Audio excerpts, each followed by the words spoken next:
भारत का मध्य एशिया से संपर्क और उनके परिणाम। भारत में पहले यूनानी आए, फिर शक आए। यूनानियों ने भारत के जितने भाग पर कब्जा किया उससे कहीं अधिक भाग पर शकों ने कब्जा किया। शकों की 5 शाखाएं थी और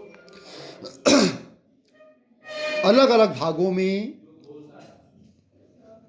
जिसमें अफगानिस्तान भी शामिल था, भारत के अलग अलग भागों में उन्होंने शासन स्थापित किया।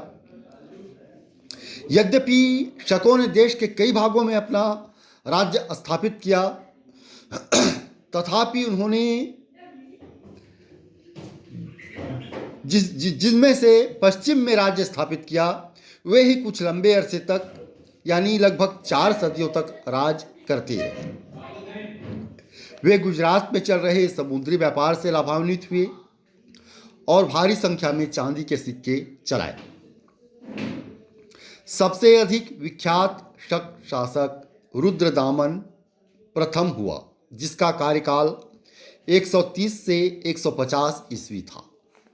उसका शासन न केवल सिंध में बल्कि कोंकण, नर्मदा घाटी, मालवा, काठियावाड़ और गुजरात के एक बड़े भाग में भी था। वह इतिहास में इसलिए प्रसिद्ध है कि उसने काठियावाड़ के अर्ध शुष्क क्षेत्र की मशहूर झील सुदर्शन सर का जीर्णोद्धार किया। यह झील बहुत पुराने समय मौर्य काल की है और दीर्घ काल से सिंचाई के काम में आती रही है। रुद्रदामन संस्कृत का बड़ा प्रेमी था। भारत में आकर बसा एक विदेशी होते हुए भी उसने ही सबसे पहले विशुद्ध संस्कृत भाषा में लंबा अभिलेख जारी किया। पूर्व के जो भी लंबे अभिलेख इस देश में पाए गए हैं सभी प्राकृत भाषा में रचित हैं। ये मतलब जो संस्कृत का सबसे लंबा अभिलेख विशुद्ध संस्कृत भाषा का रुद्रदामन का था, और उसके पूर्व जो भी लंबे अभिलेख थे वे प्राकृत भाषा में थे, संस्कृत में नहीं थे। पश्चिमोत्तर भारत में शकों के आधिपत्य के बाद पार्थियाई लोगों का आधिपत्य हुआ।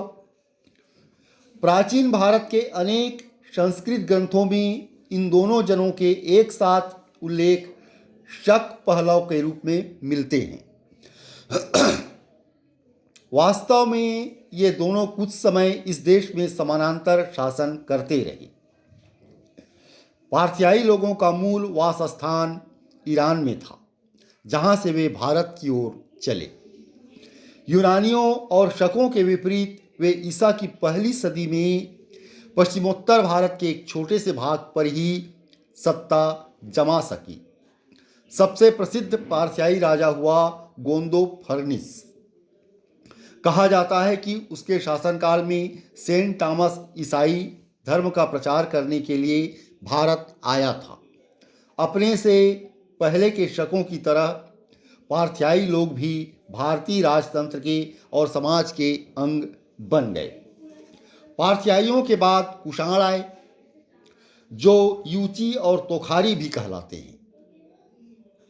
यूची नामक एक कबीला जो 5 कुलों में बंट गया था, कुषाण उन्हीं में एक कुल के थे। वे उत्तरी मध्य एशिया के हरित मैदानों के खानाबदोश लोग थे और चीन के पड़ोस में रहते थे। कुषाणों ने पहले बैक्ट्रिया और उत्तरी अफगानिस्तान पर कब्जा किया और वहां से शकों को भगा दिया। धीरे धीरे वे काबुल घाटी की ओर बढ़े और हिंदू कुश पार करके गांधार पर कब्जा किया और वहां यूनानियों और पारसियाइयों को अपदस्थ कर अपनी सत्ता जमाई।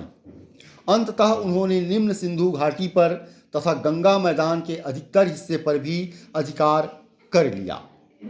उनका साम्राज्य आम दरिया या ओक्सस से गंगा तक, मध्य एशिया के खुरासान से उत्तर प्रदेश के वाराणसी तक फैल गया।